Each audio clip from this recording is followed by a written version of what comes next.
Bueno, buenas tardes, señoras y señores. Bienvenidos al auditorio de Mutua Madrileña y de su fundación.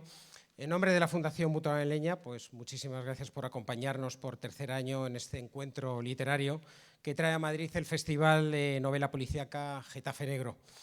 Recibimos en Mutua Madrileña una vez más al comisario de Getafe Negra, Lorenzo Silva, que hoy nos presentará a dos autores a los que une un tema común, como es la memoria del dolor y de la violencia ejercida por ETA, recogida en los libros que ambos han publicado recientemente. Lorenzo Silva, madrileño, creador de la saga de los guardias civiles Belibacua y Chamorro, como les decía, ejerce como comisario del Festival Getafe Negro. Después de estudiar Derecho en la Universidad Complutense, trabajó como abogado en una gran empresa, compaginando durante años la asesoría jurídica con la literatura, hasta que en 2002 decidió, por fin, dedicarse por completo a escribir, su verdadera vocación. No voy a enumerar todos los premios y reconocimientos que ha recibido, pero sí destacar dos: el Premio Nadal en el año 2000 y el Premio Planeta en 2012.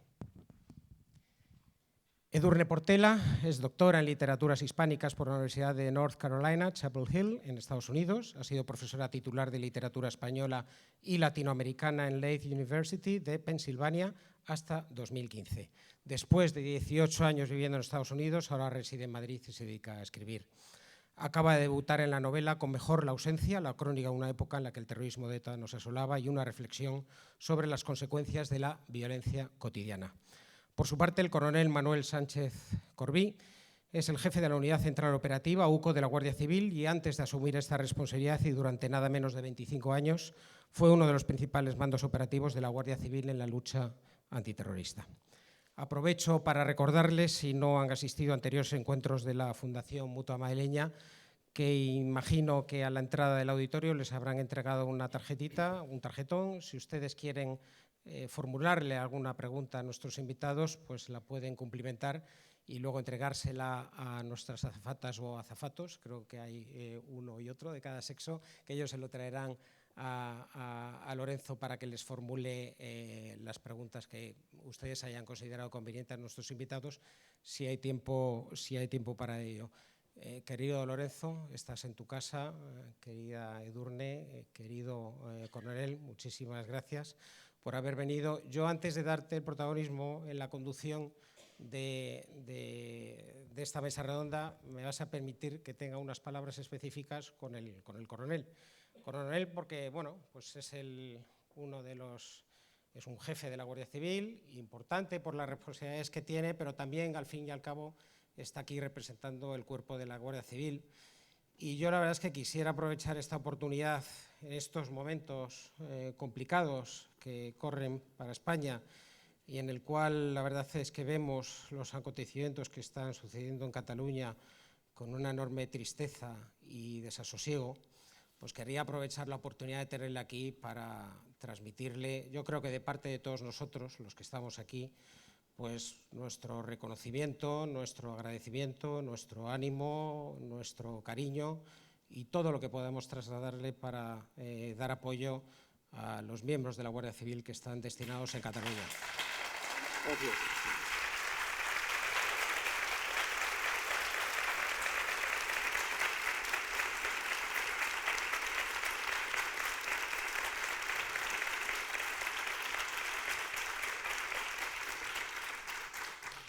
Gracias por el aplauso. El único que no ha aplaudido es el Golden Retriever, que está aquí, pero sin duda alguna, si pudiese, también lo haría. Los miembros de la Guardia Civil que están allí destinados están aguantando carros y carretas, han sido acosados, insultados, agraviados, escupidos, expulsados de los hoteles en los que se encontraban alojados, y todo ello lo han aguantado serenos ante el peligro y con una enorme profesionalidad y paciencia. Si tiene usted la oportunidad, por favor, transmítales a sus mandos de nuestra parte y de todo corazón, le aseguro, nuestro agradecimiento por estar ahí y todo el ánimo y la fuerza del mundo. Gracias. Así será. Gracias. Bueno, pues muchas gracias, Lorenzo. Gracias una vez más a la Fundación Mutua Madrileña por acompañarnos en esta aventura que entra ya en su 10ª edición de nuestro Festival Getafe Negro. Yo creo que fue 3 años que iniciamos esta colaboración y la verdad es que siempre es una magnífica oportunidad, no solo de venir a este espacio y de contar con este auditorio, sino también de buscar historias y de buscar asuntos como el de esta conversación de esta tarde, que creo que pueden ser del interés de muchas personas y además máxime cuando contamos, en este caso, con personas que tienen mucho que contar sobre la historia que nos va a ocupar. Como Lorenzo los ha presentado pues, con detalle suficiente, yo no me voy a extender mucho más en la presentación de Edurne y de Manuel. Sí voy a subrayar una característica que creo que ambos comparten. Bueno, los dos comparten fundamentalmente dos características que creo que son interesantes para esta conversación. La primera es que se han criado en el País Vasco. Ha sido su paisaje vital desde el principio, ha sido el espacio de su formación y de su forja como personas. Edurne en Vizcaya, Manuel en Guipúzcoa, educándose durante buena parte de su vida al otro lado de la frontera, en un colegio francés, pero a fin de cuentas en el País Vasco francés y en la frontera con Guipúzcoa. Y esa experiencia hace que la historia de la que vamos a hablar aquí esta tarde sea algo profundamente interiorizado para ellos desde su primer despertar, ¿no? a la existencia y a la percepción de la realidad. Y la otra circunstancia que ambos comparten y que me parece que los hace especialmente interesantes, por lo menos para mí es un detalle que subraya su interés, es que son personas que han tenido una trayectoria destacada y dilatada en otros ámbitos, Edurne en el ámbito académico, no solo con sus estudios en Estados Unidos, sino también dedicada a la docencia y a la investigación, y Manuel, pues, dedicado a otro tipo de investigación, a la investigación criminal, en este caso, en el ámbito de la lucha contraterrorista. Ambos han entregado muchos años de su vida a esas tareas especializadas, ¿no? que además tienen en común la indagación y la investigación, y al cabo de una trayectoria prolongada en ambos casos, se convierten en narradores. Y se convierten en narradores en un momento de sus vidas en el que yo creo que algo hay en ambos casos de necesidad de hacer balance y de necesidad de compartir las experiencias y de convertir esas experiencias personales que han tenido desde puntos de vista muy concretos en relatos puestos en la mesa común, puestos a disposición de los demás para tratar de componer un relato, si me permiten, la palabra últimamente está como demasiado sobada y casi corremos el riesgo de cargárnosla, ¿no? Pero bueno,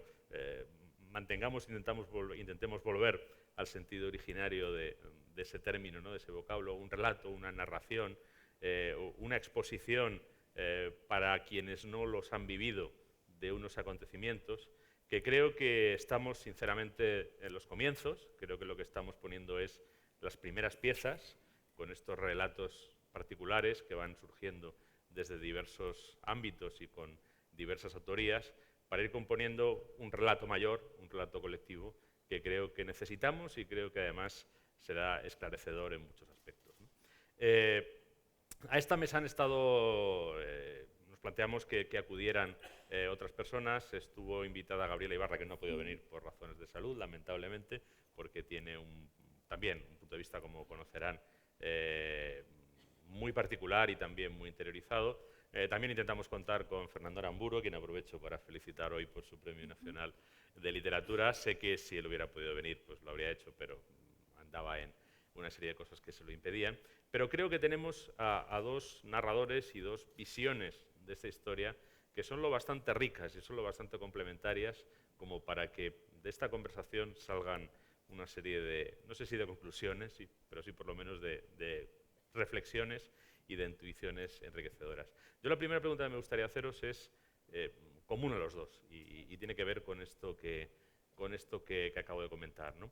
Dedicados ambos a otras labores, no sé si nos podríais contar cuándo fue el momento en el que ambos, cada uno supongo por caminos distintos y también con motivaciones distintas, comprendisteis que teníais que narrar, que teníais que contar la historia, que teníais que contar aquello de lo que habéis sido testigos, protagonistas, sufridores, supongo que en algún momento gozadores también, porque al final la vida siempre es una mezcla de cosas, ¿no? ¿En qué momento comprendisteis y por qué que teníais que dar el paso de convertiros en lo que no erais hasta hace poco, ¿no? En narradores, en contadores de esta historia? Si queréis, empezamos por ti, Edurne. Bueno, gracias Lorenzo, gracias a todos por estar aquí y por la Mutua Madrileña por acogernos. Yo creo que de alguna manera siempre he tenido la necesidad de escribir y de narrar para entender cosas que me han, pues eso, que me han conmovido, que me han preocupado. Incluso cuando tenía otra vida, ¿no?, que es la vida académica, me dediqué a leer y a escribir sobre otros tipos de violencia, ¿no? O sea, la violencia generada sobre todo por dictaduras en Latinoamérica, ¿no?, en Argentina, sobre todo, y también por nuestra historia en España, ¿no?, la historia de la guerra civil y las secuelas de la violencia también del franquismo, ¿no? Entonces, para mí siempre la literatura y la escritura sobre la literatura fue una manera de conocer y de indagar todas esas cuestiones que me preocupaban. Ahora bien, en el tema que nos ocupa hoy, ¿no?, que es el tema del conflicto vasco, del terrorismo, como queramos llamarlo, hubo un momento, después de muchos años de escribir sobre otros temas, que sentí la necesidad de volver la mirada hacia, ¿no?, hacia esa historia que me había marcado, porque como has dicho, soy vasca, nací en el País Vasco y ahí me crié, pero de alguna manera todas las herramientas que me daba la formación académica no me servían, porque claro, cuando escribes desde el punto de vista académico necesitas o pretendes tener una separación, una objetividad, unas herramientas teóricas, y en mi caso, para mí era tan personal y tan subjetivo y marcaba tanto mis afectos, mi forma de entender la historia, que no podía afrontarlo desde un punto de vista académico. Entonces empecé a indagar otras formas de escritura, que fue lo que me llevó a la obra anterior a esta, que es El eco de los disparos, que es un ensayo muy peculiar, porque hay mucho de memoria, en el que yo me sitúo en mi historia familiar y mi historia personal con relación a la violencia en el País Vasco, e indago eso desde relatos de memoria y también desde un intento de entender cómo la cultura nos puede ayudar a entender ese pasado tan doloroso y tan complejo, ¿no? Entonces, ese fue el primer paso en otro tipo de narración. Y ya cuando acabé con los disparos y demás, pues seguí con ese interés por intentar entender toda esta historia y cómo me ha afectado a mí y cómo ha afectado a nuestra sociedad, pero ya también esas otras herramientas de narración que había usado, pues me parecía que estaban agotadas, y es cuando me metí en la ficción de lleno, ¿no? Porque yo creo que muchas veces la imaginación ayuda a que ese conocimiento que tenemos de la historia, de nuestro pasado personal, de nuestras memorias, la imaginación lo convierta en algo más, ¿no?, que nos abra una puerta a otro tipo de conocimiento. Entonces fue ese un poco el proceso largo. Muy bien. Manuel. En mi caso, buenas tardes y muchas gracias por los aplausos que transmitiré. En mi caso fue distinto. Yo nunca me planteé escribir, seguramente porque tampoco tenía ni esa curiosidad ni casi esa capacidad. Lo mío fue distinto. Lo mío, después de haberme criado en el País Vasco, de haber conocido la situación del País Vasco, el terrorismo, en un lado, yo hablo de buenos y malos. En el lado de los buenos, después de haberlo conocido, después de haber dedicado toda la vida a combatirlo, ¿no?, con los argumentos legales que tiene un Estado, resolvimos un problema que nos había costado muchísimo, que nos había costado a los españoles y a los vascos 50 y pico de años, que fue el principal problema de España durante muchos años. La mayoría de la gente que está aquí recuerda cuando Madrid estaba colapsado por las bombas, cuando las explosiones eran a diario. Bueno, pues después de haber vivido todo eso, llegó un momento que se resolvió el problema. Fue una historia muy larga, muy triste, pero que acabó bien. Entonces, lo mío fue una prolongación, porque cuando el tema se había resuelto y cuando, como ocurre en las películas de amor los buenos ganan y los malos pierden, yo noté que los malos querían invertir los términos y no querían apuntarse un tanto, pero sí querían un empate. Entonces yo creía que eso no era justo porque no había sido justo y porque ante la intención de una parte importante que quería borrar, que quería no recordar y que quería tergiversar la historia, yo creo que había que escribir la historia de lo que realmente había ocurrido y sobre todo de lo que una parte, la parte de la Guardia Civil, que hemos sido para lo bueno y para lo malo protagonistas, para lo malo porque si calculamos que ETA mató a 800 y pico personas, una cuarta parte eran guardias civiles. De esa cuarta parte, y ayer lo rememoraba, la mitad tenían menos de 30 años. Hablamos de 100 y pico chavales de menos de 30 años que murieron. Entonces, esas cifras no se podían olvidar y nosotros teníamos que contar la historia. La parte de los buenos es que quizás a causa o gracias a haber sido los que más habíamos sufrido, también nos empeñamos con mayor ahínco que nadie y eso también hizo que fuéramos los protagonistas principales de la derrota de ETA, que fue una derrota sin paliativos. Entonces, yo, una vez acabado la misión de acabar con ETA, desde un puesto que por mis diferentes destinos fue un puesto importante, es cuando me entró no la curiosidad, sino la necesidad de acabar la historia, y la historia para mí tenía que acabar, una vez acabada policialmente, tenía que acabarla contándola, y es lo que hemos hecho.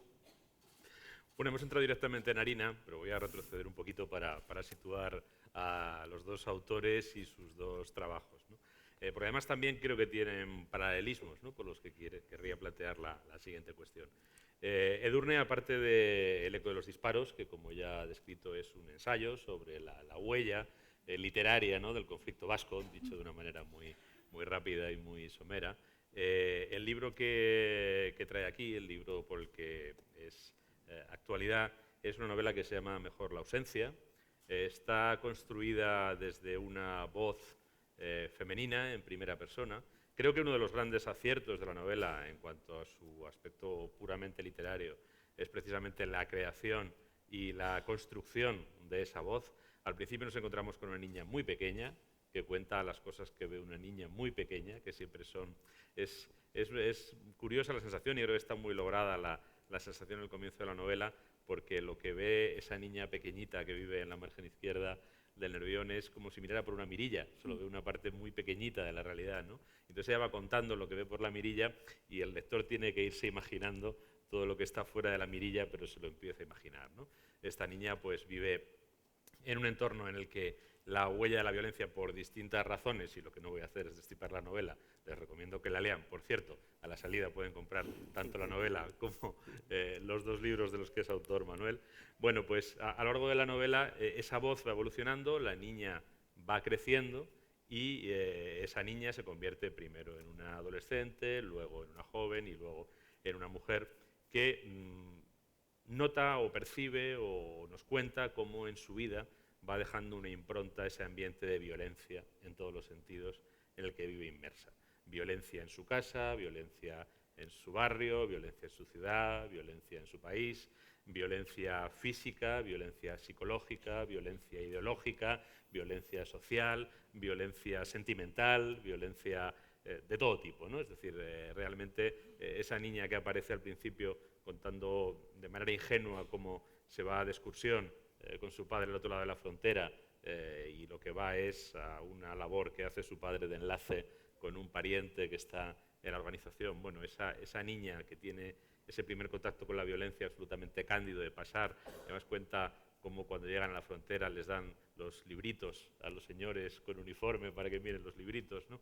Bueno, pues al final lo que hay es un relato tamizado por esa voz, tamizado por esa mirada y por esa experiencia personal de toda esa violencia ambiental que acaba marcando la vida de las personas y acaba incluso conformando a las personas y el carácter de esta chica, ¿no?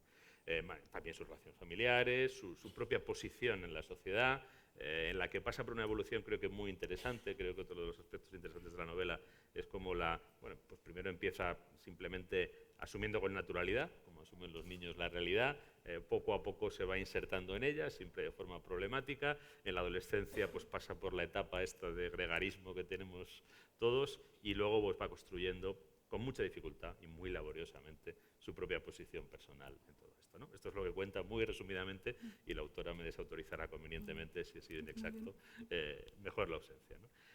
Manuel Sánchez es autor de 2 libros, que son los que presenta.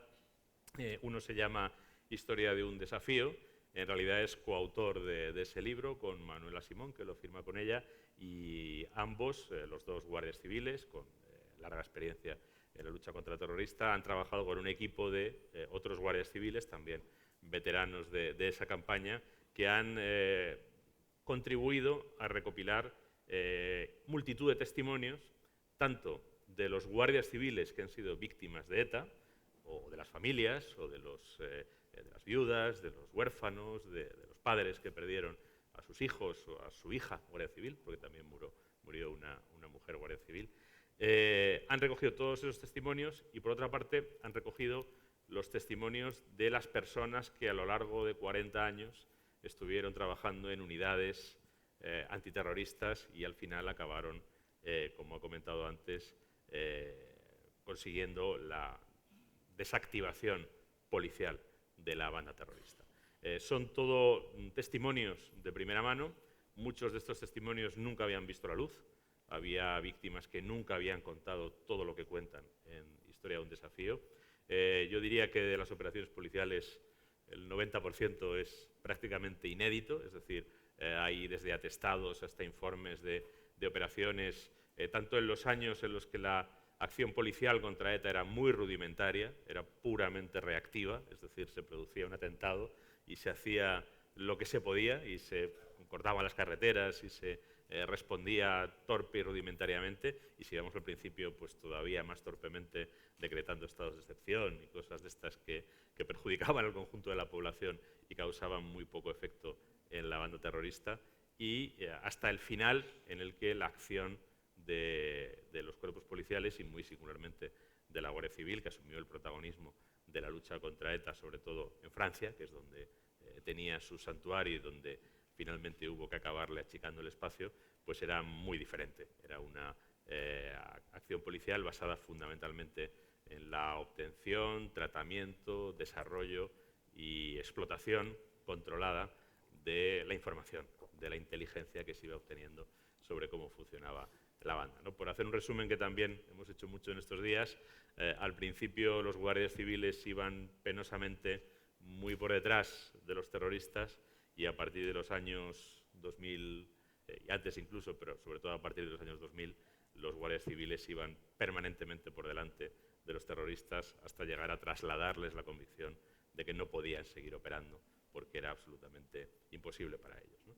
Bueno, pues eso lo cuenta Historia de un desafío de manera muy extensa y de manera muy detallada. Son 2 tomos, pero creo que, la verdad, contiene un caudal de testimonios que además supone un empeño singular y poco frecuente en España. En España somos muy dados a perder la memoria, a que la memoria se nos vaya por las alcantarillas.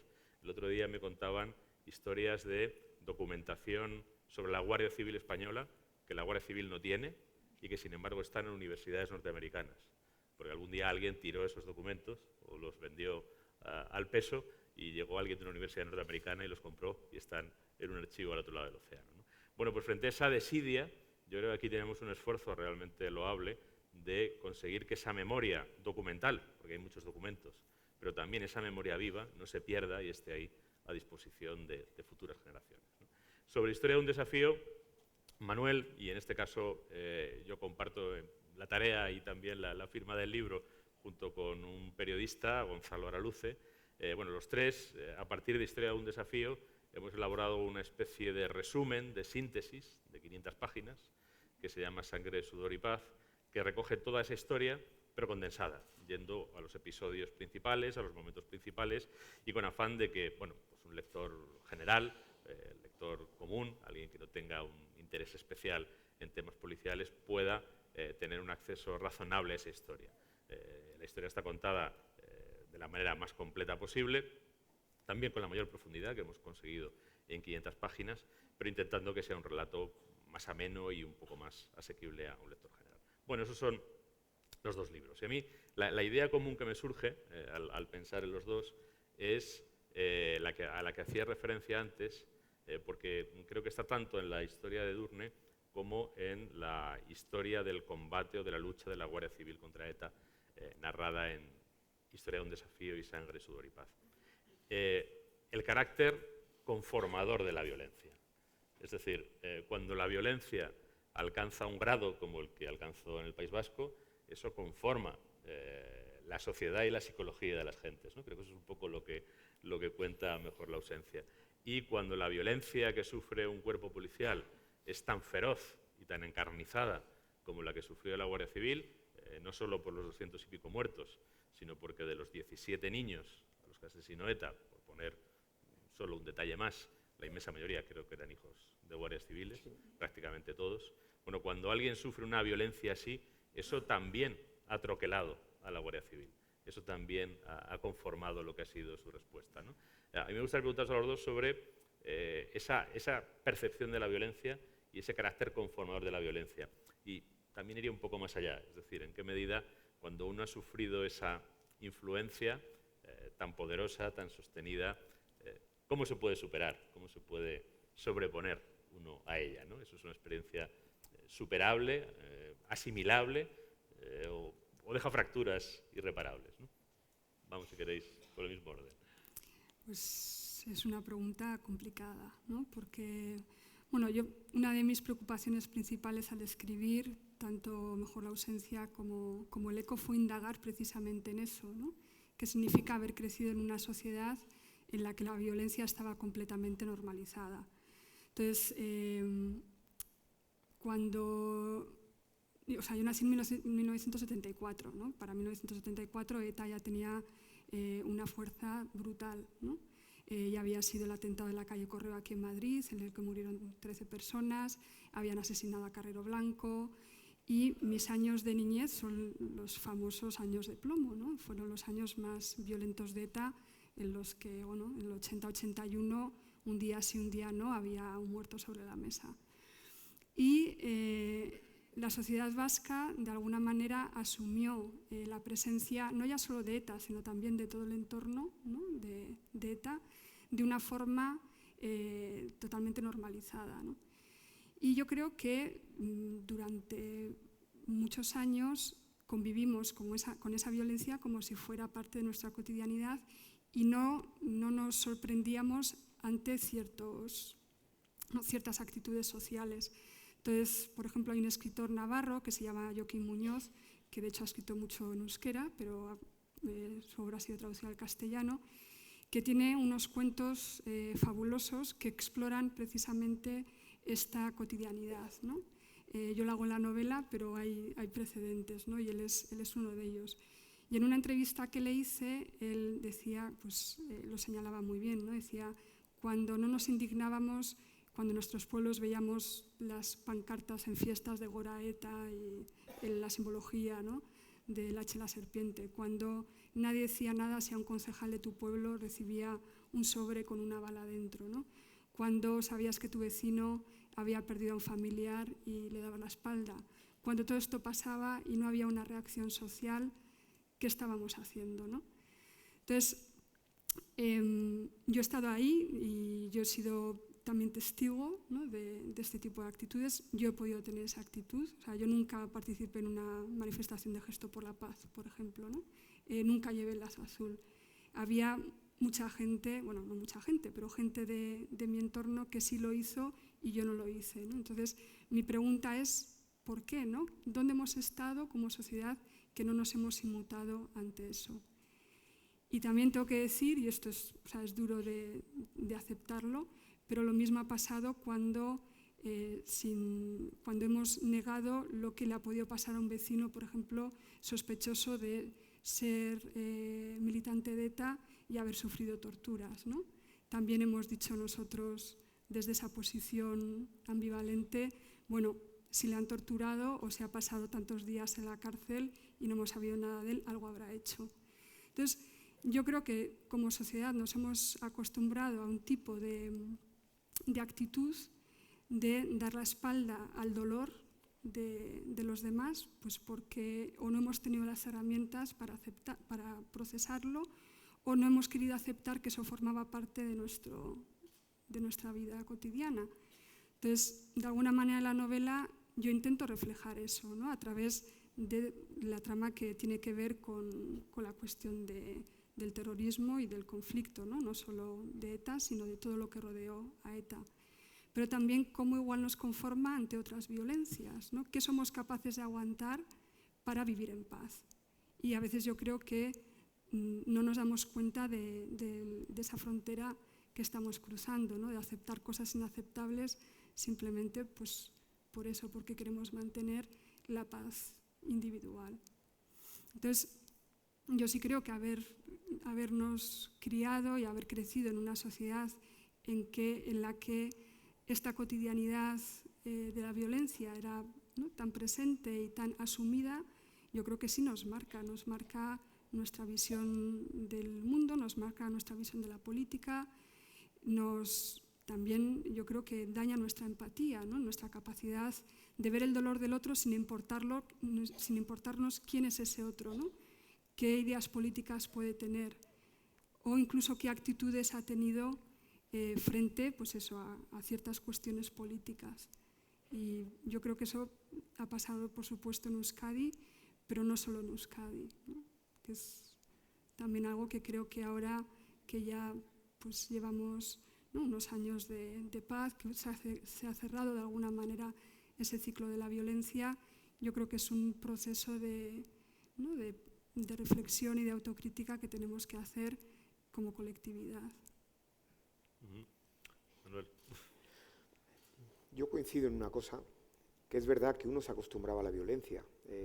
Ella lo dice desde un punto de vista, yo lo digo desde otro. Yo me crié en un cuartel, tengo 10 años más que ella, con lo cual lo viví de antes. En el cuartel te acostumbrabas que los guardias, que eran amigos tuyos, porque hacíamos vida en un cuartel, en fin, un cuartel en el País Vasco, aunque fuera Irún, que era una ciudad fronteriza más abierta que muchas otras poblaciones del País Vasco, el cuartel era un gueto, un micromundo, donde vivíamos, convivíamos y pasabas toda tu vida diaria allí.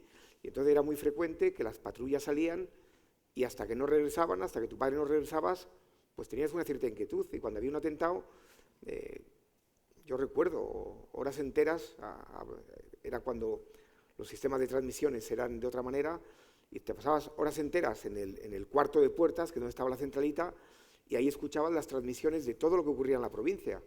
Y te pasabas horas muertas, pues a ver qué pasaba, a ver si había un atentado, a ver si había una bomba, hoy le ha tocado a los de Zarauz, y convivías con eso, y prácticamente, bueno, pues rezabas para que no te tocara a ti, a tu cuartel, a tu padre, a tu familiar, y lo vivías con normalidad, sabías que te podía tocar,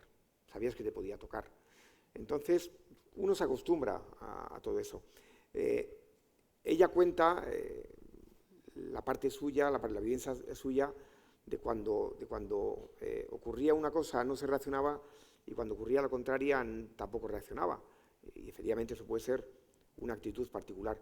Pero la actitud general de la población vasca no fue esa. Un poco la crítica que muchos de nosotros hacemos es que la actitud de la población vasca no era esa. Cuando se mataba a un guardia civil no había ninguna reacción, cuando moría un miembro de ETA, como fuera, había huelga general, la Kale Borroka funcionaba, se paraban las fábricas y el cura en la homilía rogaba por el etarra muerto. La reacción de la sociedad no era la misma. Había mucha gente que sí, efectivamente, se colocaba en medio y no quiero saber nada ni de un lado ni de otro. Pero el conjunto de la sociedad, y es un poco lo que yo quise, lo que me movió a escribir este libro, es que había que saber que la población vasca no fue equidistante. Ojalá una parte fue equidistante, una parte importante, no lo digo que no, pero hubo otra parte que no fue equidistante, se posicionó claramente al lado de los malos. Y esa es lo que yo creo que la parte de la población vasca ahora mismo quiere pasar página. No hablo ya de gobernantes o partidos políticos, pues porque voy de uniforme y estaría feo, pero la población vasca, yo recuerdo las huelgas generales que paralizaban el País Vasco, la Kale Borroka, las denuncias de torturas. ETA y su entorno tenía un aparato muy potente que cuando había sospecha o denuncias o detenidos se ponía en marcha. O sea, yo no lo vi tan equidistante, y nunca lo vi tan equidistante, pero sí coincido con ella que efectivamente a la violencia nos acostumbramos todos, en Madrid también. Había atentado, bueno, pues ya está, ese día había un caos en Madrid, pero al día siguiente la vida continuaba, y al que le tocó, pues le tocó, pero seguíamos yendo al fútbol y tomando cervezas en el bar de la esquina. Uno desgraciadamente se acostumbra a todo. ¿Podría contestar, por favor? Sí, por favor. Sí, que ha habido una jerarquización de las víctimas en Euskadi yo creo que es indiscutible, y algo que creo que ha pasado hasta que hasta que empezó la ponencia Oldartzen y toda la socialización del sufrimiento, es que cuando había una víctima de uniforme pasaba desapercibida, tanto esa víctima como sus familiares, o incluso los familiares eran acosados después, ¿no? Y yo creo que con la socialización del sufrimiento y al empezar a matar a políticos, a periodistas, es decir, a civiles, yo creo que hubo un cambio de actitud también por parte de la sociedad vasca, que claro, eso también hay que reflexionar por qué, ¿no? Y por qué se jerarquiza cuando los muertos son siempre seres humanos, ¿no? O sea, que eso es una cuestión fundamental. La otra, sobre el apoyo de cierta parte de la sociedad vasca cuando había una víctima de ETA o un etarra que explotaba por los aires manipulando un artefacto, lo que fuera. Yo creo que esas reacciones de huelgas generales y demás se dieron sobre todo en los años 80, ¿no? Yo creo que ya en los 90 ese rechazo de la sociedad vasca fue cada vez mayor. No era multitudinario, ni mucho menos, pero tampoco lo era esa reacción, podemos decir, de apoyo a los miembros de ETA que morían de cualquier manera, vamos. Entonces, ahí la historia creo que sí hubo un desarrollo. Sí, sí, sí. Y también... Es evidente que lo que ocurría en los 80 no se parece en nada en lo de los 90 y no se parece en nada en los años 2000. Los últimos asesinatos de ETA que hubo, por ejemplo, en Vitoria, las autoridades locales participaron.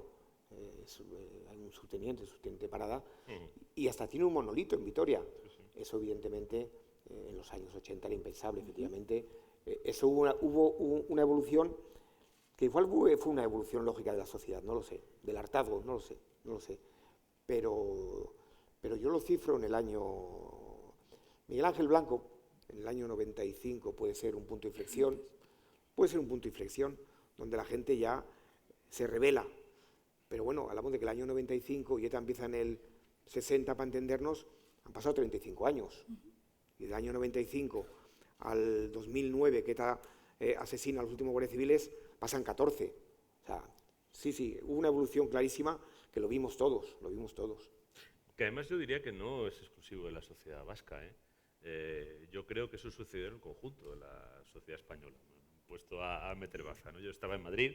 Madrid, como antes comentaba Manuel, fue escenario de múltiples atentados, porque ETA comprendió enseguida que una acción terrorista en Madrid tenía un gran efecto de amplificación, ¿no? del impacto propagandístico. Y yo vivía en Madrid en los años 70, vivía en Madrid en los años 80, había atentados permanentes, atentados con decenas de muertos incluso, y durante bastantes años yo vivía en una colonia militar y tenía la sensación de que ese era fundamentalmente nuestro problema. Yo iba a un colegio donde no había hijos de militares y la sensibilidad de quienes tenían el padre en la MT o trabajando en un banco era muy inferior, muy inferior. Esto era un problema de los uniformados. Yo creo que ahí se mezclaba otro aspecto que todavía en esos años, en muchos sectores de la sociedad vasca, pero también de la sociedad española, había una identificación entre Fuerzas Armadas y franquismo, es decir, una identificación como de que, bueno, pues si tú te habías unido a las Fuerzas Armadas era porque estabas alineado con el régimen, ¿no? Cosa que yo, que he vivido toda mi vida en una colonia militar, he comprobado, vamos, desde pequeñito, que no tenía ninguna base, ni siquiera objetiva, porque podía haber menos pluralismo que en el conjunto de la sociedad. Pero en el colectivo militar había un pluralismo absolutamente predecible, como lo hay en todos los colectivos humanos, ¿no? Y sin embargo, sí es verdad que durante bastantes años no apreciabas esa solidaridad, y había como un distanciamiento. Y fue en el momento en el que ETA empezó a ampliar el foco de las víctimas, no solo en el País Vasco, sino en el conjunto del país, cuando ya la gente empezó a llamarse, ¿no? Y hay una idea que me gustaría también compartir y comentar con vosotros y preguntaros vuestra opinión, que es ese discurso que ETA sostuvo exitosamente durante bastante tiempo de ser luchadores por la libertad, sobre todo con su acción estelar, ¿no?, que fue abortar la sucesión en el control del régimen con la eliminación física del almirante Carrero Blanco, ¿no? Y cómo mantuvieron esa percepción, y cómo todavía hoy, 50 años después, en los restos del naufragio, ¿no?, en la retórica residual que todavía se mantiene, prevalece ese discurso de ser defensores de la libertad contra un Estado primero franquista y luego contra un Estado posfranquista que no deja de ser, según su discurso, un Estado franquista disfrazado, ¿no? Vosotros, que habéis estado muy en el corazón de esta historia, no sé en qué momento, bueno, en tu caso supongo que sería antes, ¿no?, pero en qué momento entrasteis en conflicto con esta definición de luchadores por la libertad, porque mi percepción, después de haber profundizado en la historia durante este último año y medio con Manuel, es que el proyecto de ETA era un proyecto muy sencillo, no era un proyecto de liberación del pueblo vasco, no era un proyecto de independencia del País Vasco, que sabían además que era absolutamente inviable, y más planteada con los territorios de Iparralde y demás, lo que suponía pasar por encima de España, que ya era difícil, pero pasar también por encima de Francia, que era completamente imposible. El proyecto de ETA era claramente de dominación de la sociedad vasca por la extorsión y por la intimidación.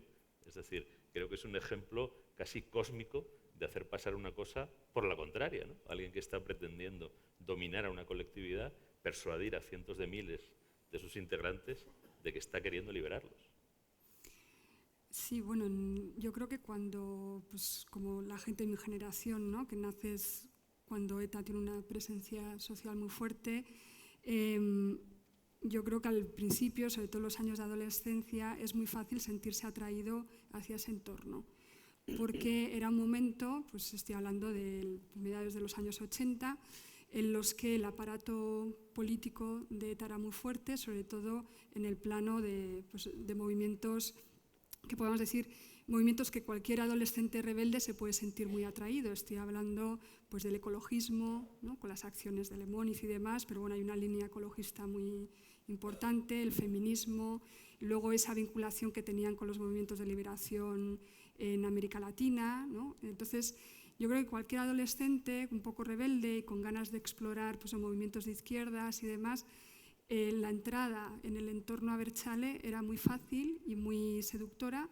porque además pues, dominaba un poco el mundo cultural de la juventud, ¿no? El famoso Marcha Taborroca, que era donde se aglutinaban todos los grupos que a la juventud entonces ¿no?, les atraía, como podía ser Cortatu, La Polla Records, ¿no? Entonces, yo creo que en mi caso pues, también tuve ese pequeño idilio que acabó bastante pronto, de adolescencia, decir, bueno, aquí puedo canalizar y puedo buscar un entorno en el que haya gente afín a mis ideas, ¿no?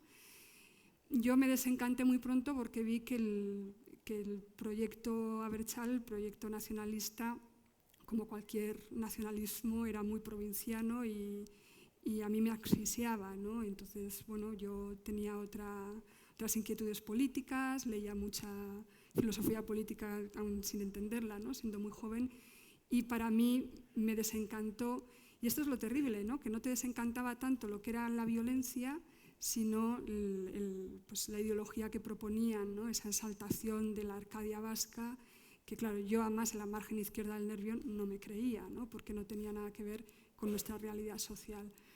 Entonces, yo creo que muchos adolescentes, en mi época sobre todo, se metieron en este mundo buscando lo que cualquier adolescente busca, que es un canal para, pues, no sé, para explorar, para también canalizar esa rabia, ¿no? Y algunos continuaron ese camino político y bueno, una vez que te metes también en ese tipo de mentalidad pues, exaltadora de lo propio, a veces es difícil salir. Y otros pues, se fueron desvinculando, como me pudo pasar a mí o a mucha gente de mi entorno, ¿no? Pero yo creo que es un relato que funciona porque de alguna manera nutre pues, también no sé, como una identidad cultural que puede ser muy fuerte para algunas personas, ¿no? Sobre todo en ciertas partes del País Vasco. Entonces, bueno, mi proceso fue ese. Luego supongo que habrá también muchas versiones de lo mismo, ¿no? La verdad que ETA al principio lo tuvo muy fácil y además lo hizo muy bien. Cuando ETA empieza en los años 60, hay un enemigo que todo el mundo identifica como un enemigo malo, malísimo, que era Franco.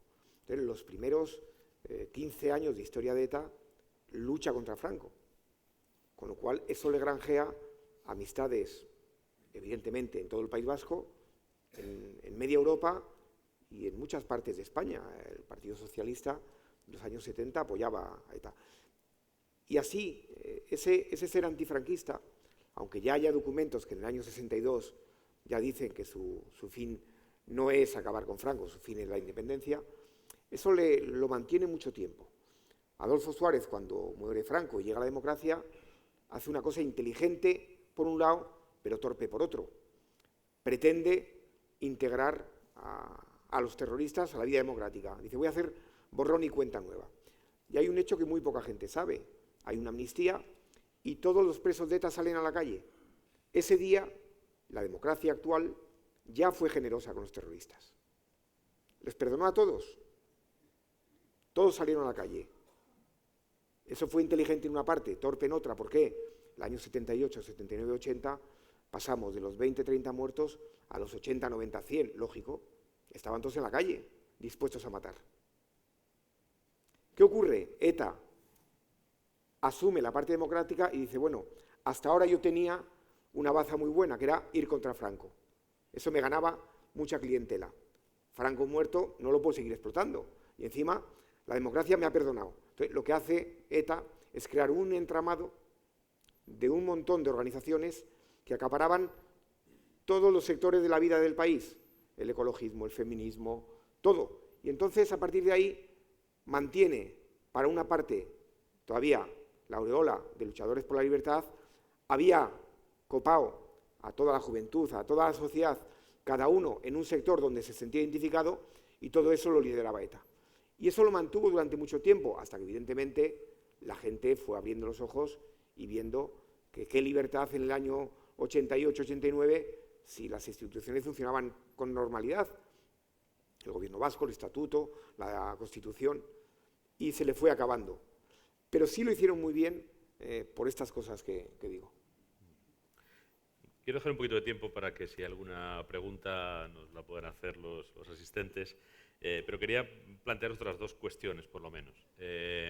Una tiene que ver con este momento actual en el que parece que está emergiendo esa narración, ¿no? Esa narración reprimida por diversas razones, ¿no? Reprimida hasta cierto punto, pero también a mí me gustaría que tú nos hablaras, porque sé que tú has ahondado en ello, de cómo esa huella literaria se ha ido manifestando antes en la literatura en euskera, que bueno, pues llega menos, ¿no? Quizá al público español, ¿no? Y también un poco que nos des tu opinión sobre en qué medida esa literatura está contribuyendo, ha contribuido o puede contribuir a ese relato conjunto, ¿no? Pero estamos en un momento en el que están empezando a aparecer claramente, por razones diversas, ¿no? Porque yo esta mañana comentaba con alguien que me preguntaba por Sangre, Sudor y Paz y me decía, esto está hecho, aparecéis vosotros, aparece Patria, todo a la vez. Digo, bueno, los tiempos son diferentes, ¿no? El tiempo de Patria supongo que es el tiempo de Aramburu, que es un creador individual. El tiempo de Sangre, Sudor y Paz es el tiempo que hace falta para poder contar unas operaciones policiales que hace 5 años, por ejemplo, no se podían contar, ¿no? Pero bueno, por razones diversas es verdad que se están poniendo encima de la mesa los relatos, ¿no? Para ir componiendo ese puzzle o ese o ese collage. Mi pregunta es, ¿qué esperáis de este proceso? Es decir, ¿qué puede venir que no esté? Y luego, ¿seremos capaces, porque yo la sensación que tengo personal, y comparto esta inquietud personal con todos, ¿seremos capaces de poner sobre la mesa un relato que respete la complejidad de la historia que estamos contando?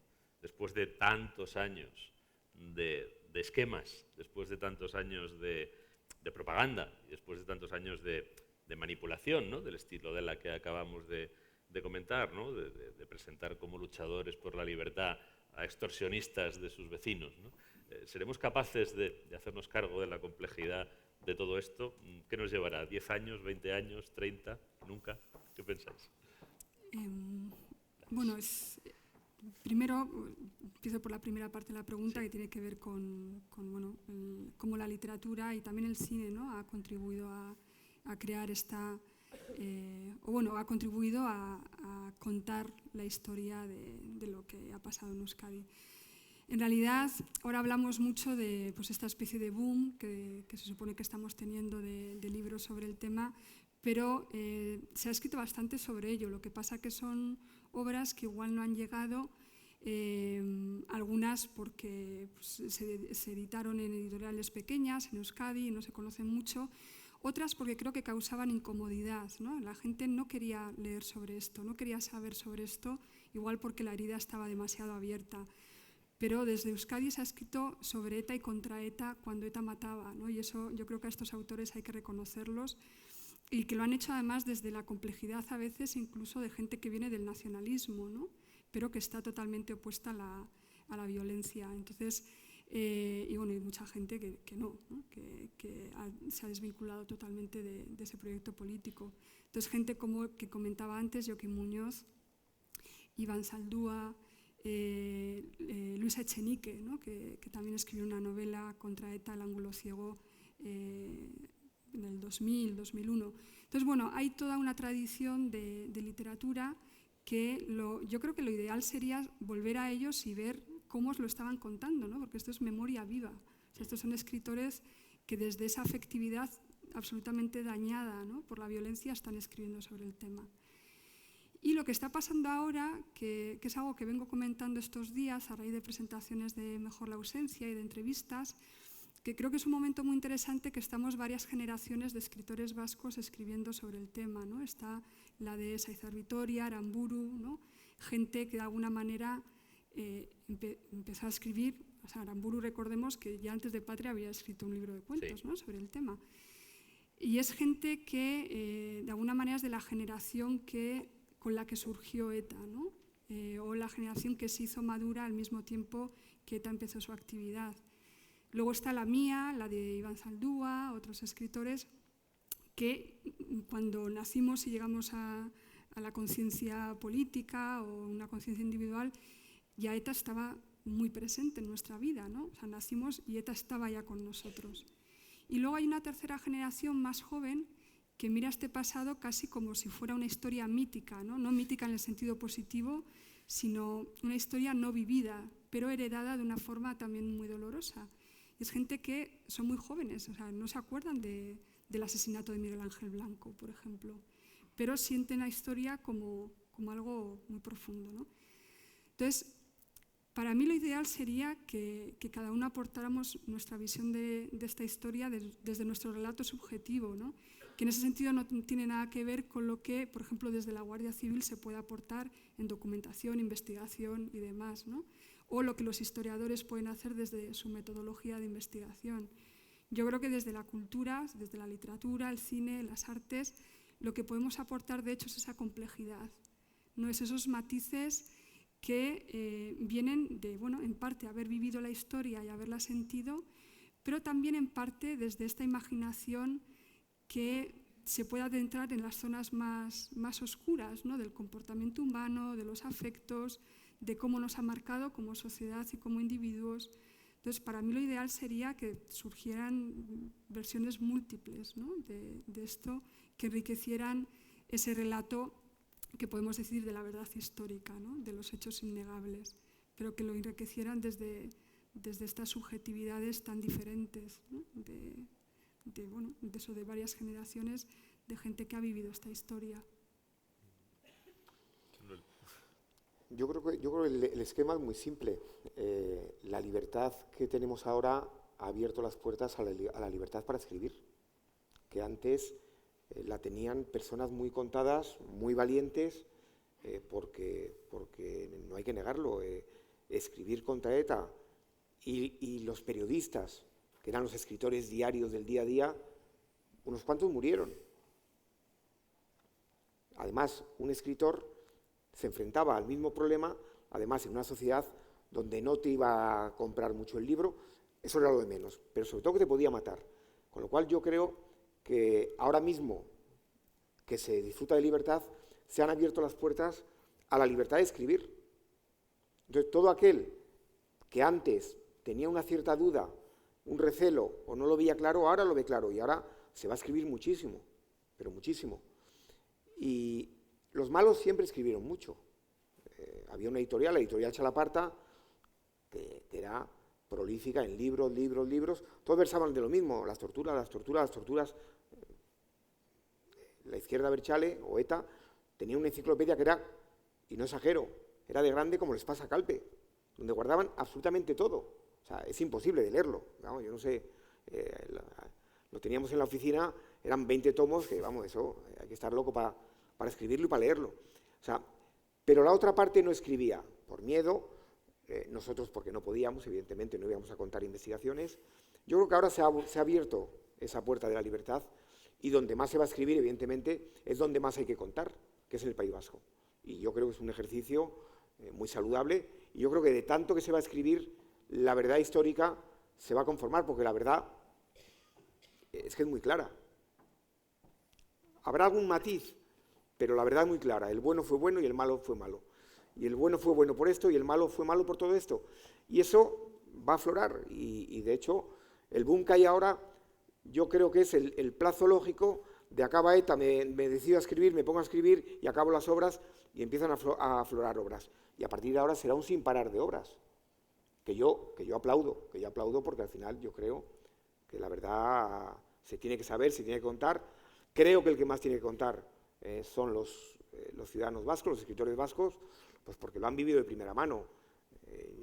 Yo soy un caso raro en mi empresa, yo me crié allí, pero la mayoría de los guardias civiles que han trabajado en esta guerra, entre comillas, llegaron con los 20 años, sí, han estado 20 más, pero gente que nos hayamos criado en el País Vasco somos pocos, con lo cual la visión nunca va a ser igual que la que pueda dar Edurne, que se ha criado allí en un ambiente que era el que era. Entonces yo creo que, vamos, yo personalmente estoy feliz de que afloren todavía más obras, con los matices que cada uno le quiera poner, pero al final la esencia de cada obra nos va a llevar a una conclusión que para mí es clara. Bueno, tenemos una verdadera avalancha de preguntas, que voy a ver cómo soy ¿Eso es capaz que lo estamos haciendo bien o mal? Cómo soy, debéis estar haciendo bien, debéis generar alguna expectativa, si no, no para cada. Y las otras que son más complicadas voy a ver cómo hago para refundirlas y dejarme las menos posibles en el tintero. Te preguntan, Edurne, y me parece una pregunta interesante, ¿cuál fue el papel de las mujeres en ETA? Y otra pregunta sencilla para ti, Manuel, si queréis empezamos con esto. ¿Cuál fue el peso de otras potencias en la derrota de ETA, concretamente Francia y Estados Unidos? Pues ayer hablaba con una historiadora de la Universidad de Alicante, de hecho, sobre este tema, porque le invitaron a una conferencia sobre mujeres peligrosas y es una historiadora que está estudiando mucho pues las cuestiones políticas de la transición y ciertas figuras femeninas, una de ellas Eva Forest, ¿no? Que tuvo una vinculación con ETA importante. Y hablando con ella sobre el tema, me decía que es muy difícil saber realmente el papel de las mujeres en ETA. Hay varias figuras pues, que son ya pues, muy conocidas, ¿no? Como la Tigresa o de las más mediáticas, podamos decir, pero en realidad el papel de la mujer en ETA yo creo que es bastante tabú todavía, ¿no? Se habla muy poco de ello. Hay un caso pues, que todos conocerán, que es el de Joyes, ¿no? Que fue una de las dirigentes de la primera ETA, ¿no? en los años 70 y que, bueno, de hecho fue creo que después del atentado de la calle Correo que ya se desvinculó y hizo unas críticas muy fuertes a la dirección, pensando que la violencia ya estaba llegando a un punto pues eso, que no era aceptable. Entonces se fue al exilio y después cuando volvió a España bueno, hubo una serie de manipulaciones en torno a su situación, pero al final fue asesinada por la propia ETA, ¿no? Entonces, bueno, ella ha quedado un poco como el paradigma de eso, de una mujer que entró por ciertos ideales, se desvinculó de la violencia y ya está, ¿no? Y pagó por ello. Y en el caso de otras mujeres, pues en realidad yo creo que están, pues es todavía como un tabú hablar de ellas. Yo creo que se han quedado en esa presencia bidimensional, ¿no? de los carteles de los etarras más buscados y que hay muy poca información sobre ella, ¿no? De la que más se ha hablado ha sido de la tigresa, ¿no? Pero con una serie de tópicos y de, no sé, y de conclusiones creo que basadas más en el mito que en la realidad, que creo que no merece la pena discutir. Bueno, en el relato de Historia de un desafío salen muchas mujeres con muchos detalles, la verdad, y tienen un papel bien complejo y bien interesante. Yo por no alargarme, solo dejaría una frase. ETA fue profundamente machista con las mujeres de ETA. Profundamente machista hasta límites insospechados. Profundamente machista. Nos podríamos extender días y horas, pero quédense con eso, profundamente machista. Sí, cuando alguna mujer llegó a la cúpula recibía críticas muy basadas en... Y en cada comando había 2 hombres y la mujer florero que le servía pues, para pasar desapercibida cuando alquilaba un piso en Madrid. Alguna luego dio el nivel terrorista, pero la mayoría eran mujer florero que me acompañaban a Letarra para alquilar un piso. No entro en más detalles de para qué querían los comandos a alguna mujer. Esta fue muy machista y yo creo que eso es un motivo de que no se haya tocado, porque sonrojaría a mucha gente. Pues la pregunta que te habían hecho a ti del papel de Francia y Estados Unidos, comentaba. En esta contienda que dura mucho tiempo ha habido muchos estereotipos. Francia ha sido uno de ellos. Yo le voy a contar la realidad de lo que ha sido Francia en esta historia. Yo la viví porque yo vivía en Irún, yo estudié en Francia, yo soy bilingüe en francés, yo paso por francés, yo he trabajado como policía francés en muchas ocasiones y lo he conocido todo. Cuando yo iba al colegio a Francia en los años 70 y pico, yo veía cómo el comando había matado en España y había determinados bares donde el comando regresaba a Francia y allí brindaba y demás. ¿Qué quiero decir? Que Francia en los primeros años, teniendo en cuenta que España, el régimen de Franco era el que gobernaba, Francia fue un país que dio cobertura a Francia. Francia fue un país que dio cobertura a ETA. Sin Francia, ETA no hubiera llegado a hacer lo que fue nunca. Y así fue hasta el año 84, 85, 86, donde ya Francia ve, hombre, España ya lleva unos cuantos años de democracia, ya Franco lleva enterrado, en fin, ya no me sigas vendiendo la moto, yo ya no puedo seguir, la Unión Europea se pone en marcha, el resto de países evolucionan y Francia cambia. Igual que digo que Francia fue lo que le dio vida a ETA, también digo que si Francia a partir del año 86, a partir de los años 90, al 100% de intensidad, si Francia no nos hubiera ayudado, hoy no estaríamos aquí hablando de estos libros, estaríamos todavía sufriendo el terrorismo. Con lo cual Francia fue muy malo al principio, pero luego fue tan bueno que les tenemos que agradecer pues, que en España hoy haya paz. Hay otras dos, bueno, hay muchas, pero voy a hacer otras dos que se pueden responder, creo, con cierta brevedad, una para cada uno. Para Edurne, usted se marchó a Estados Unidos, Fernando Aramburu a Alemania. ¿Ha sido necesario salir del País Vasco, irse tan lejos para la reflexión? Y para ti, ¿cree que ETA o lo que queda de ella tiene capacidad suficiente para atentar de nuevo? ¿Hubo en algún momento infiltrados de las fuerzas y cuerpos de seguridad del Estado en ETA? Bueno, yo me fui a Estados Unidos no por la situación en Euskadi, fue más una decisión, bueno, no sé si fue decisión personal. Yo quería hacer un doctorado y bueno, allí lo podía hacer muy bien y me marché, ¿no? Lo que yo sí creo que pues igual da la distancia es un enfriamiento, ¿no? O sea, cuando estás en una sociedad en la que yo me sentía asfixiada, no solo por la cuestión de ETA, ¿no? También me parecía una sociedad, un tipo de vida como para mí muy reducido, ¿no? Yo quería ver mundo y hacer otras cosas. Entonces, cuando te separas un poco de eso, sobre todo al salir de un entorno del que estás harto, ¿no? Y pasas muchos años fuera, pues sí, te enfrías y tienes otra perspectiva y yo creo que otra mirada, ¿no? A mí también creo que la mirada crítica me la dio mi formación académica, ¿no? Porque al final es una forma de pensar y de mirar a la realidad muy diferente, ¿no? Cuando ya estás formada de cierta manera a la hora de, pues eso, de herramientas para pensar y para procesar la realidad. Entonces yo creo que esa distancia pues igual sí ayuda, también Aramburu lleva 35 años en Alemania o no sé cuántos, yo creo que igual ayuda a tener, no sé, una visión igual más desde fuera. De todas maneras, en mi caso, yo volvía mucho, ¿no?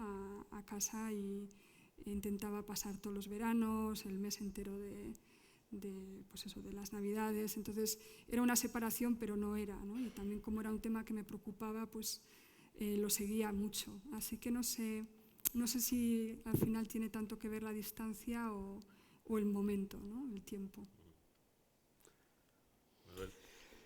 No, ETA es absolutamente algo que ya no existe.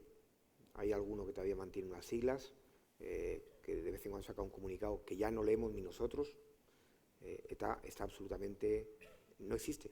Entonces, no quita que mañana algún chalao visionario coja una pistola y entre por la puerta y mate a un conferenciante de la Guardia Civil, pero eso hoy en día pueden estar tranquilos que es absolutamente historia. O sea, ETA nunca va a volver porque no queda nadie que quisiera volver, porque políticamente ya no tiene sentido, saben que han perdido por goleada, lo han asumido, están intentando, bueno, seguir manteniendo vivo para conseguir no sé qué. Los miembros de ETA que queda se han dispersado por Europa y por América esperando que pase el reloj y que sus delitos prescriban para volver, o que alguien les amnistía algún día y ya está. No, eso es historia y no se volverá a repetir.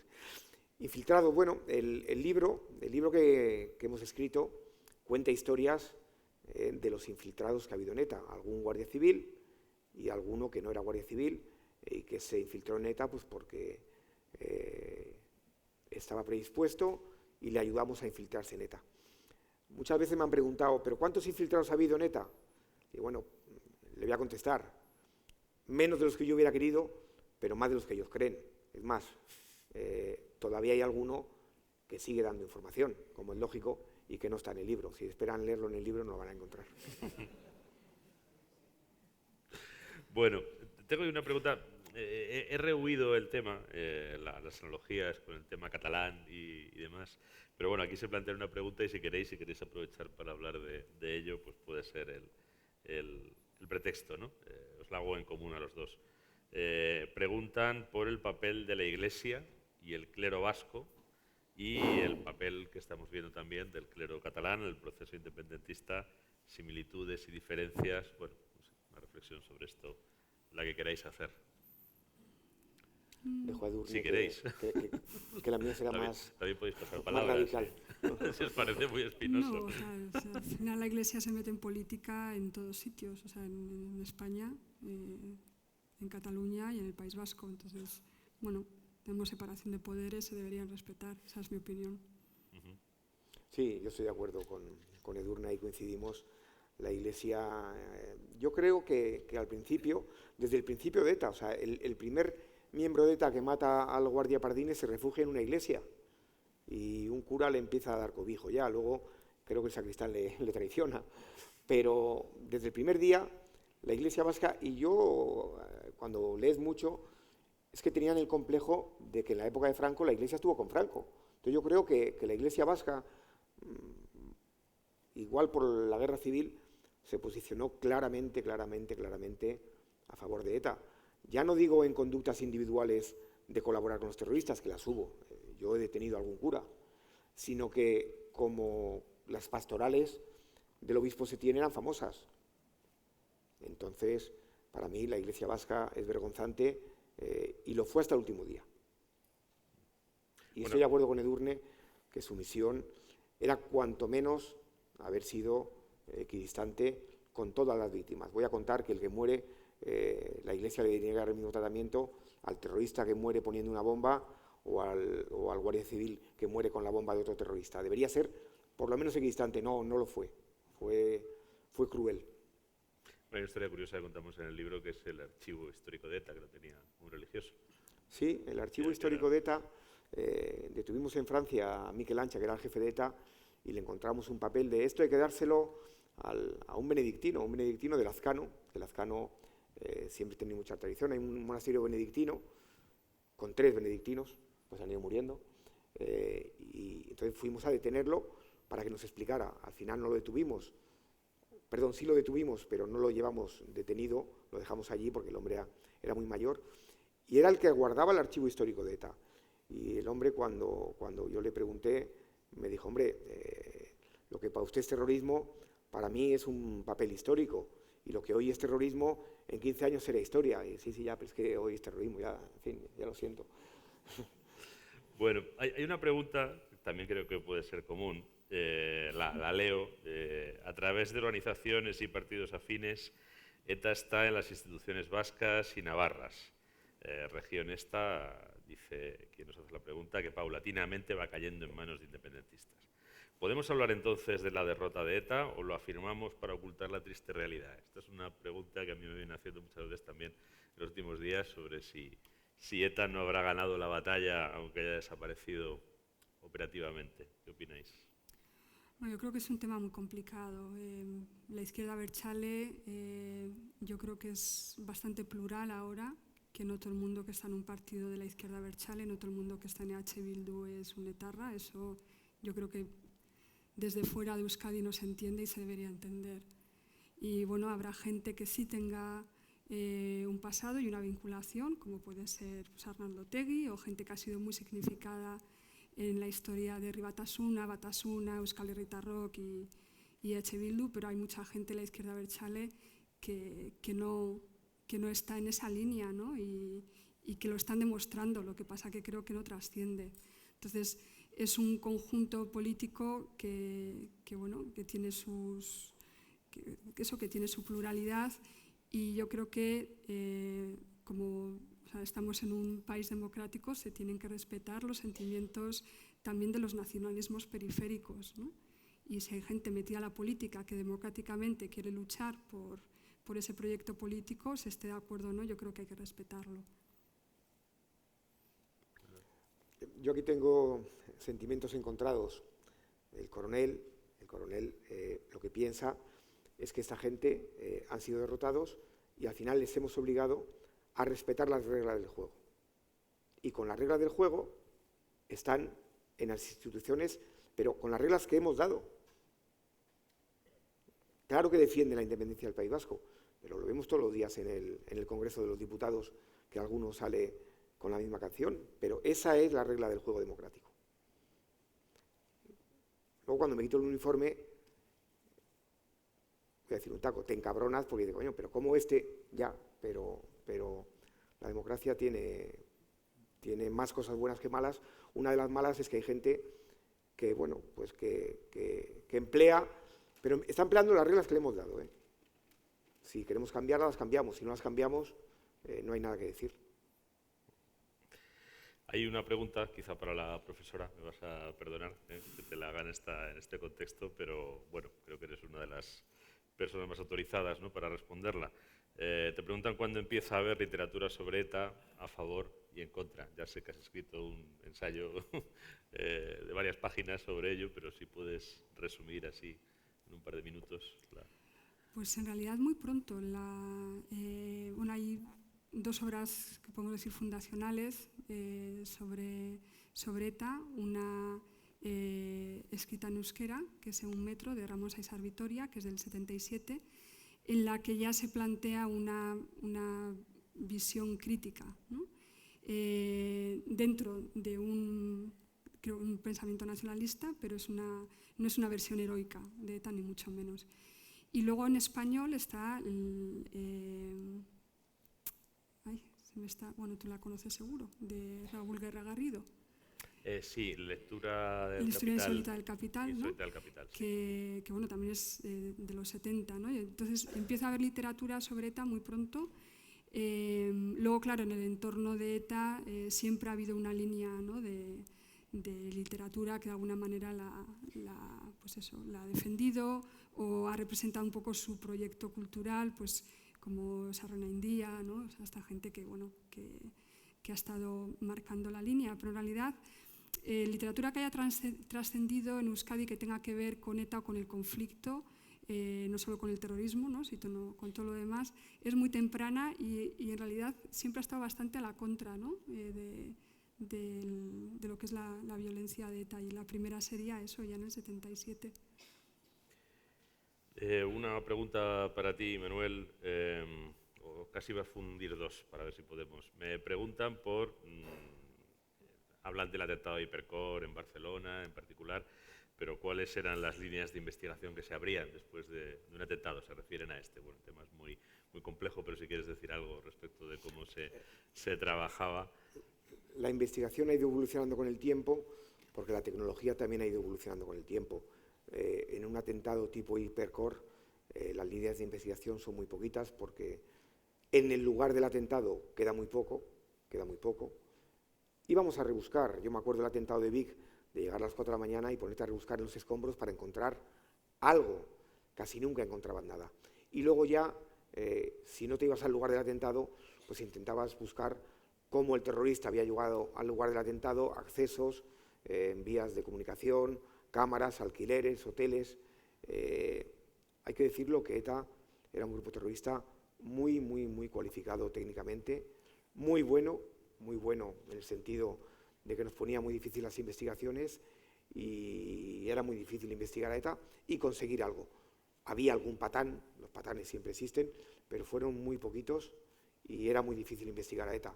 No me extenderé, porque además en el libro este hay un principio que yo, he mirado con lupa. No contamos nada que le dé información a los malos, aunque contamos muchas cosas. Después de escribirlo, nos cambiamos el uniforme, nos poníamos el uniforme de etarra y veíamos a ver esto que he escrito, qué puede sacar de utilidad el etarra que se me vuelva en contra. Con lo cual, el cómo se investiga, nosotros siempre pasamos muy de puntillas. Bueno, estamos un poquito casi ya fuera de tiempo. Yo estoy viendo que algunas preguntas más o menos la habíamos rozado. Si os parece, vamos a cerrar con dos. Un poco os las pongo encima de la mesa. Una es más para ti, pero la otra creo que puede ser común. Pregunta uno de los asistentes que dice que ha visto en Historia un desafío, muchas fotos, y es verdad, las hay, de etarras con sus hijos, sobre todo en los tiempos en los que, hay que aclarar para quien no haya visto el libro, pues una forma de cobertura era o formar familias que eran reales o familias simuladas con niños, ¿no?, para llevar vida normal y no llamar la atención. Niños pequeños, ¿cómo se justifican? La pregunta es, ¿cómo se justifican a sí mismos el hecho de haber asesinado niños? Y la pregunta, que es quizá un poco la pregunta común para ambos, ya sé que es amplia y ardua, ¿son psicópatas? Estamos ante psicópatas. Y la otra, que sería más bien para ti, porque excede el tema, dice, cuando ETA surge, la Guardia Civil no está preparada. Actualmente, ¿existe algún grupo dedicado a las nuevas formas de terrorismo a las que la sociedad tecnológica nos aboca? Pues, si queréis, empezamos por lo de la pregunta. ¿Son psicópatas? ¿No son psicópatas? Yo creo que cuando pensamos en el terrorista, ya sea en el etarra o ahora en el terrorista yihadista, tenemos cuando vemos, por ejemplo, las fotos del atentado de Vic, ¿no?, estos actos tremendos, ¿no?, de barbarie, tenemos el impulso inicial de decir, son monstruos, son psicópatas, ¿no? Pero yo creo que es, no sé, que es reducir una realidad que puede ser muy compleja a algo que de alguna manera nos tranquiliza, porque si decimos, bueno, son monstruos, no son como nosotros, son unos psicópatas, ya no tenemos que indagar más, ¿no? Pero yo creo que a cualquier terrorista hay que situarle su contexto, no para justificarlo, no para decir, bueno, es que si mata es por esto, tiene razones, sino para entender el contexto en el que se forma una persona que es capaz de cometer un acto tal de crueldad, ¿no? Y pues, yo creo que habrá psicópatas, ¿no? O sea, si uno tiene una psicopatía y tiene al lado la posibilidad, ¿no?, de canalizar ese odio y esa violencia, pues aprovechará ese contexto. Pero yo creo que pensar en todos ellos como si fueran monstruos, yo creo que nos hace más vulnerables al final, ¿no?, porque nos hace conocer la realidad de una forma muy simplificada. Yo no sé si la palabra es psicopatía o algún tipo de percepción distinta de la realidad a la que tenemos la gente, pues, que no matamos. Algo tienen que tener. Igual es un problema también que estamos viendo, no muy lejos, de educación, de que al final ves normal que para conseguir la independencia de tu patria, lo cual es algo que no significa nada, eres capaz de no tener ninguna barrera moral, matar a un niño, matar a una embarazada o poner una bomba en un autobús donde van 30 guardias civiles. Yo creo que es más bien, te vas forjando. A mí no me preocupa tanto, y cuando hablas con los terroristas que han matado, matar es lo más fácil, lo más difícil es el antes y lo más difícil es el después. Si tú aguantas el antes y el después, en muchas ocasiones eso te da algún tipo de alteración de la personalidad que no es muy normal, No sé si la palabra clínicamente es psicopatía, demencia, trastorno de la percepción de la realidad, no lo sé, pero normales no, porque cualquier persona normal, tú puedes llegar hasta pegarle un tiro a alguien, pero luego vivir con eso y al siguiente, y el siguiente, y el siguiente, no es muy normal. Y la otra pregunta que me hacías de la parte de nuevas tecnologías, evidentemente, al principio el Estado no estaba preparado.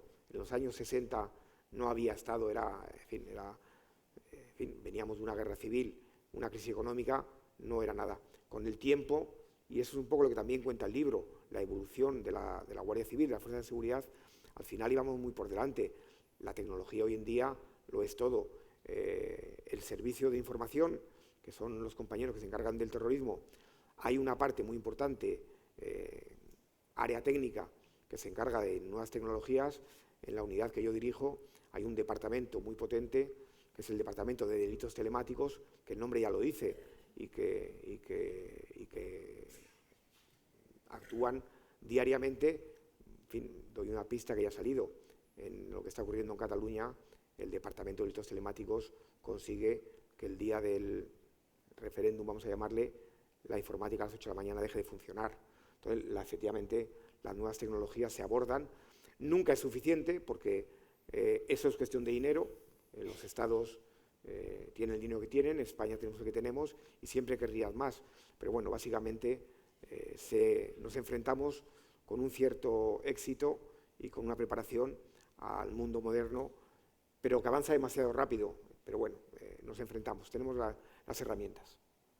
Muy bien, pues estamos ya al final del tiempo. He intentado meter todas las que he podido, lo siento por las que no me ha dado tiempo a encajar. Yo quería, para terminar, agradeceros a ambos, Manuel, Edurne, vuestra contribución, vuestro trabajo, vuestro relato y vuestra aportación para poder construir esa narración compleja de un tiempo también complejo y convulso y de un lugar que también reúne esas características y que son los nuestros. Así que muchas gracias y gracias a todos por su presencia. Muchas